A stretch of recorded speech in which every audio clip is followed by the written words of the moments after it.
Family Institute. Andrew, we're talking about the business of Planned Parenthood sex education agenda as it's being implemented in Massachusetts, and the very graphic aspects of it.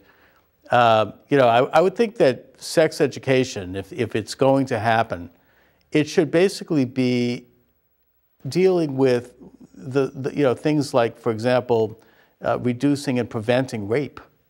And how to behave, how men should behave toward women, women toward men, appropriate behavior, what should happen and what shouldn't. Well, now you're getting into gender norms and role stereotypes, which are also verboten in the schools. That's verboten. Yeah. And also some basic medical information, like, for example, this is what venereal disease is. Yeah. This is what it can do to you. This is what AIDS is. Right. But that to me seems like appropriate. Yeah. But what it really comes down to is it's a behavioral body of work that basically is teaching people the blow-by-blow, if you don't mind my using a slang term, description of sex, literally. And this is being promoted and taught to young people. Right. Now, again, I don't see this as a conservative or liberal issue. I think that any parent, conservative, liberal, or otherwise, they should ask themselves, not only do I want to have my child exposed to this message, but why? What is to be gained by this? Right. And I would say to gay people, what is to be gained by this? Is this supposed to result in more tolerance for homosexuals? I mean, the idea that young people are going to have to be taught the literal practices, is that really what's necessary? Is there a benefit to that? What's to be gained? Well, again, it's the normalization of all kinds of sexual behavior, much of it not reproductive. So again, if you want to talk about reproductive health, this has very little to do with reproductive health. And it's also not even medically accurate. Again, this is the 7th grade workbook of Planned Parenthood's curricula, which they're trying to push on the entire state. It's been approved as both age-appropriate and medically accurate by the State Department of Elementary and Secondary Education. And if I can, I want to read one section. It's very graphic. This is in its protection methods chart, all right? And down on the second page, it has dental dam.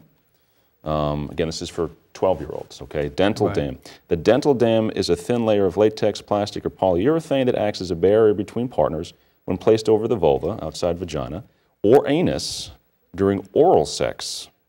So, and that's halfway through. I'll read the rest in a second. Now, to me, I was in the Marine Corps. I was a trial attorney prosecutor in the Marine Corps, and I did my fair share of sexual assault cases.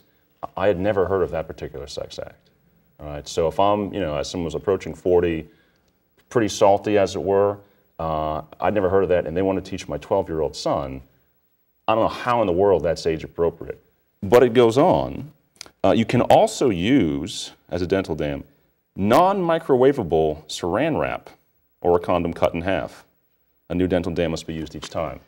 So why don't they just send out a recipe book? I mean, is it medically accurate? Is that the best medically accurate information for our children to use non-microwavable saran wrap as some sort of prophylactic in a sex act that, again, I didn't even know existed? Now, of course, you can't discuss the morality of any of this, right? No. It's morally neutral, and to do so, you're going to be attacked as having, and I don't know how they figure this out, but somehow you have something against somebody, that you are prejudiced against somebody if you criticize this particular gender. Now, I don't know who it would be, but the important thing for my purposes is that you as a parent, you as a citizen, liberal, conservative, or otherwise, are going to be not only viciously attacked for opposing these ideas, but you could have your reputation destroyed, you could have your life destroyed, and I've seen it happen. It's ugly. And that's for even questioning these things. They don't want to have a rational discussion about this. They won't come down here and sit down and talk about why this is necessary. In real detail, why do we need to have children know this? Yeah, I mean, instead, they will attack, and they will use the nuclear device of totally saying that the opponent is crazy or that there's something wrong with them, and they will marginalize the opposition. I mean, we all want what's best for our children, and I understand having a reasoned debate about what that is. But what social science and census data shows us, we have a report on our website on fatherlessness in Massachusetts. The same research shows that children do best in a family where there's a married mother and a father. And the overwhelming evidence shows that when men and women wait, delay sexual activity, are abstinent, especially until they're married, that's the ideal. It was always the ideal historically. If they wait until they're married and then stay married, stay faithful within that marriage, that they're better in their physical health, not surprisingly, but also mental health and financial stability. Well, the family, this gets into the fact that the family unit, the conventional family unit is very sovereign. Right. It doesn't need government help. It's self-sufficient. Right. It's able to function on its own. So, I mean, that's under assault. That's the core building block of our society. Children do best in an environment like that. Husbands and wives, they live longer. Their levels of happiness are higher. So that is the ideal. Now, we know we live in a broken world. Not everyone's going to be able to attain that ideal, but that is the clear ideal we should be holding up as a standard for everyone to try and attain for their own good and lasting happiness. Now, the idea, well, first of all, as you say, not everyone chooses it or can achieve it, and that's fine. You get people who choose not to be married or whatever. But the idea of holding that up as a societal virtue and as promoting that, again, that is seen as prejudice.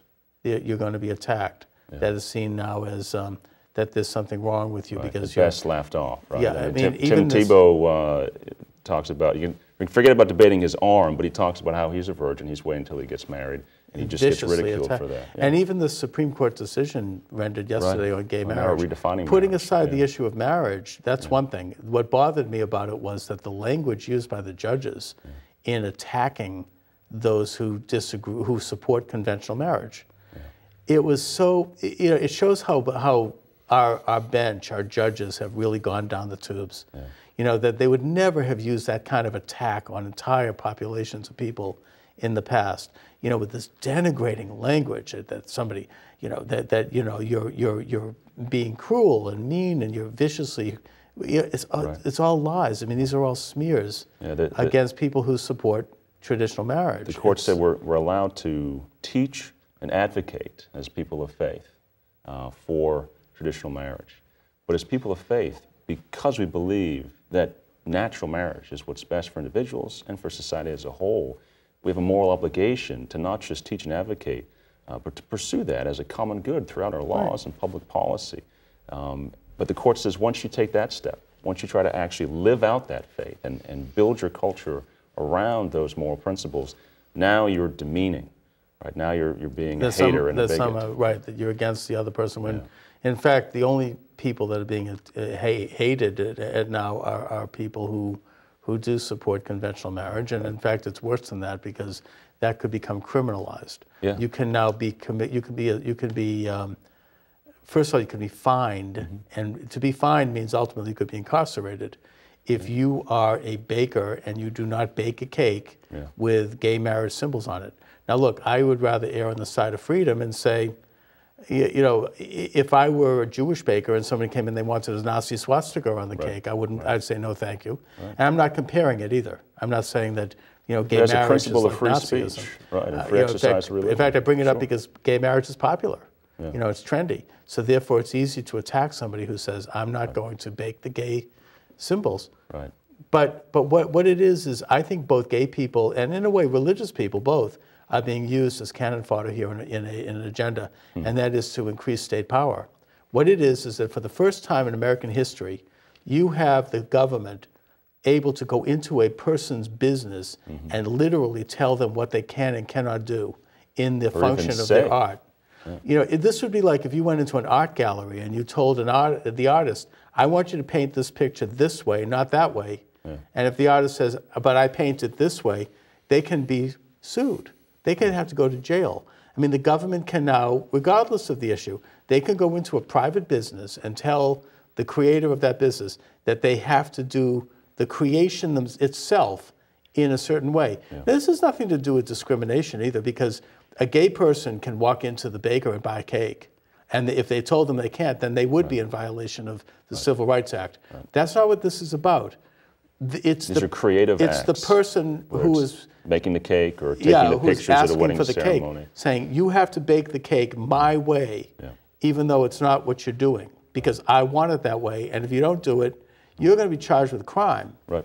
What if you say that today, June is known as Gay Pride Month. There are plenty of gay pride parades. What if I went to a sign making business that was going to be owned by two lesbians and said, I'd like a sign for my church or for a pro-marriage parade that says marriage is the union of one man and one woman. Now, do they have the right to deny me that sign? Yes. Okay. And you have a right to deny them. That's part of freedom. Right, exactly. If you were a black baker and you went and a couple came in and said, we want a Klan wedding, right? Would you make that man make that cake? I mean, that's what we're talking about here. Right. This is a matter of individual rights. Right. I mean, I'm not saying, look, I personally, I happen to be Jewish, and I don't like the fact that there are businesses who are Jew-hating who decide they want to boycott Israel, right? I mean, it makes my blood boil. They hate Jews, and that's why they're doing it, in my opinion. But they have a right to do it. I have a right to say I'm not going to shop there, and if I find out that they're doing that, I won't, and I'll tell people about it.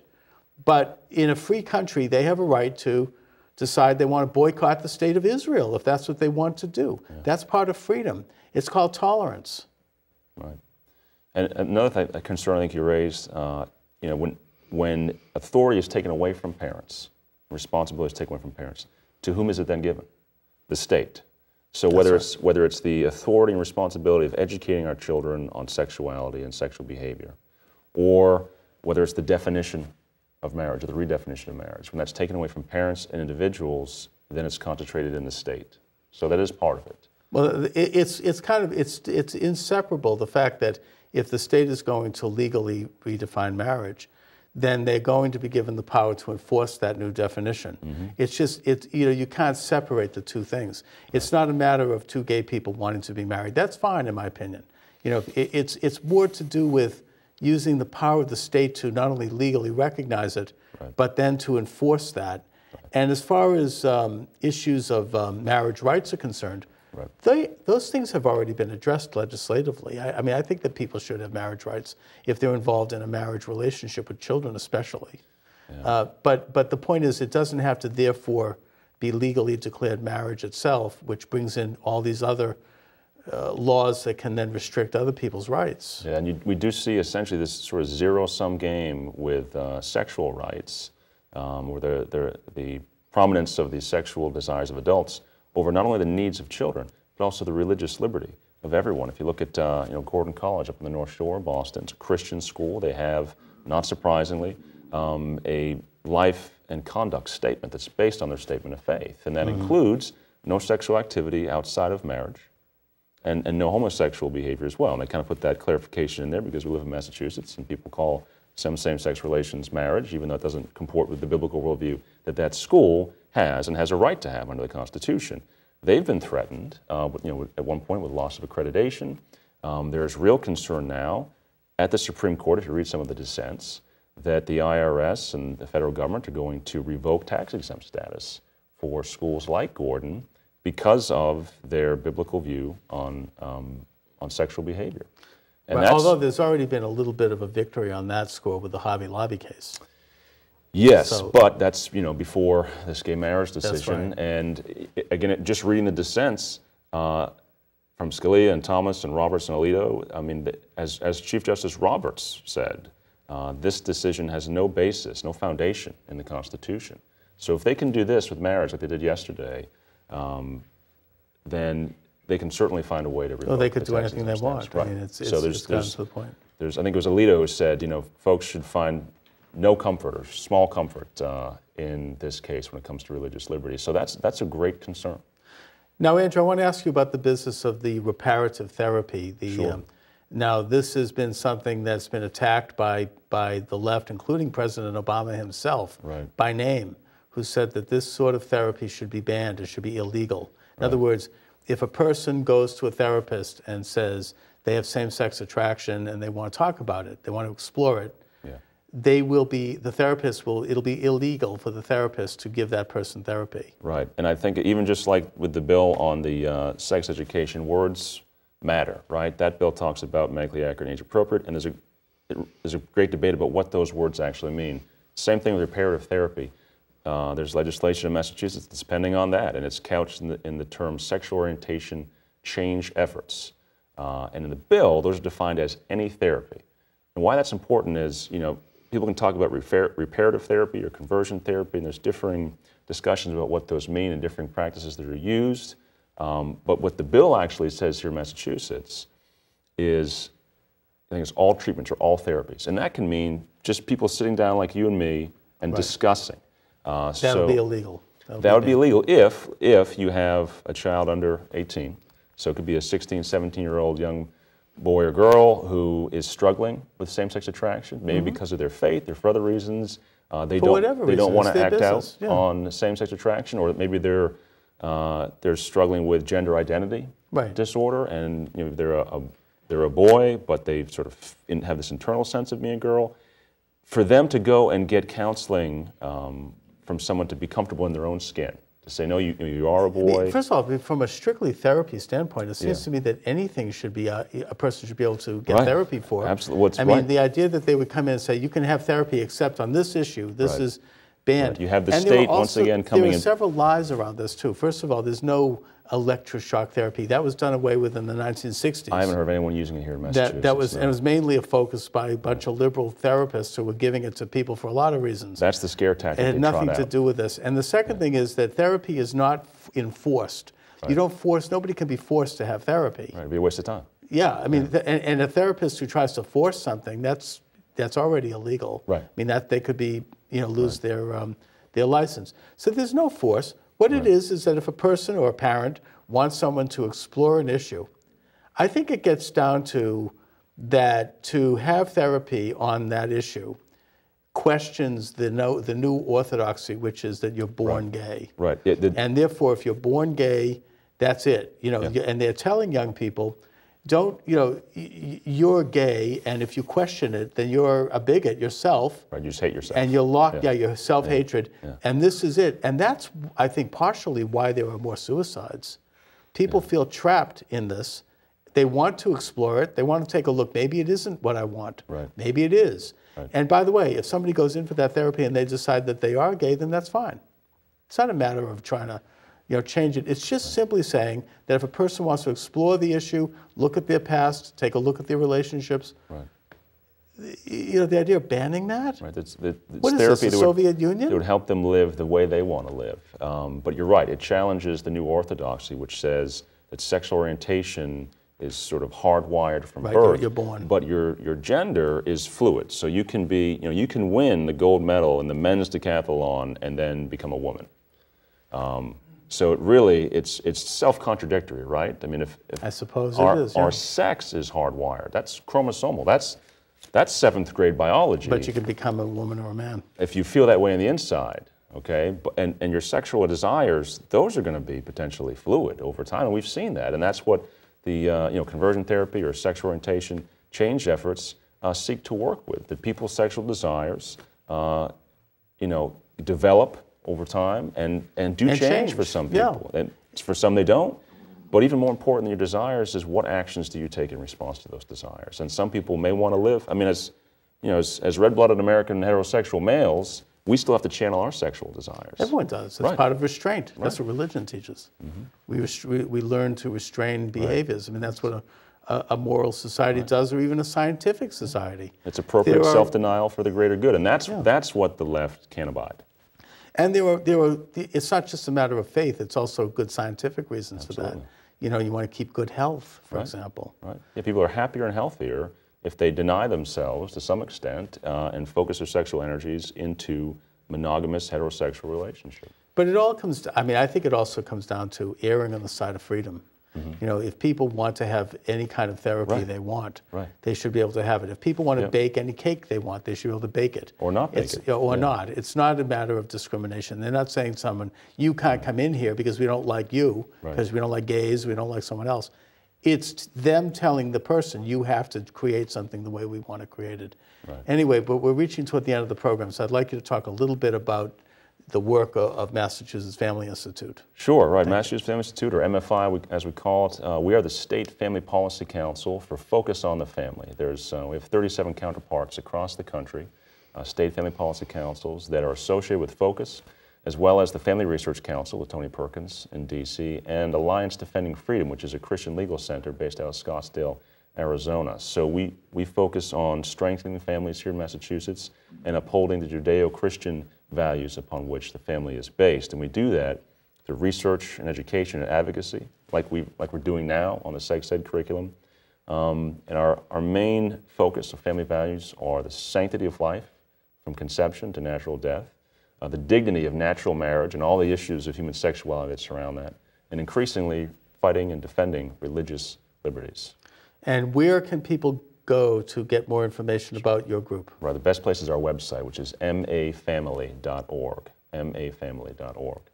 And are you offering programs in schools for young people, or you're not? Have you been banned at the door? Well, we haven't got programs in schools, particularly the public schools. We have co-sponsored a program last year called Teens at the Crossroads, which was a faith-based approach to sexual health education, faith and abstinence, but also went through the anatomy and biology. So it was a really great program, and a lot of Christian teachers and church youth leaders attended that, and that was very well received. But our mission is to educate people on what they can do electorally through the legislative process. So if you go right on our website, right on the homepage, we've got a link where you can email your legislator about this bill and tell them you do not think this is age appropriate to teach 12-year-olds about anal sex. All you have to know is your street address, and it tells you who your rep is, and you can email them right away. And we have some pre-formatted text for you as well that you can edit. So we make it very easy to be a 2-minute activist on this. Great. So then this is happening right now in Massachusetts? This isn't just theoretical? No, this is happening right now. We're in the sort of the middle of the first half of a 2-year legislative session. Yeah. So this is an ongoing Parents, campaign. ask your children what they're learning. Tell them to bring it home. Yeah, take a look at it, Take control of your child's education. Yeah, absolutely. So anyway, but thanks for joining me. Yeah, thanks for having me. It's a pleasure. Okay. And we'll have to do it again soon. Sure. Yeah, I think we've done a good job of presenting this to people. Yeah. I don't want to go too far into it, but right.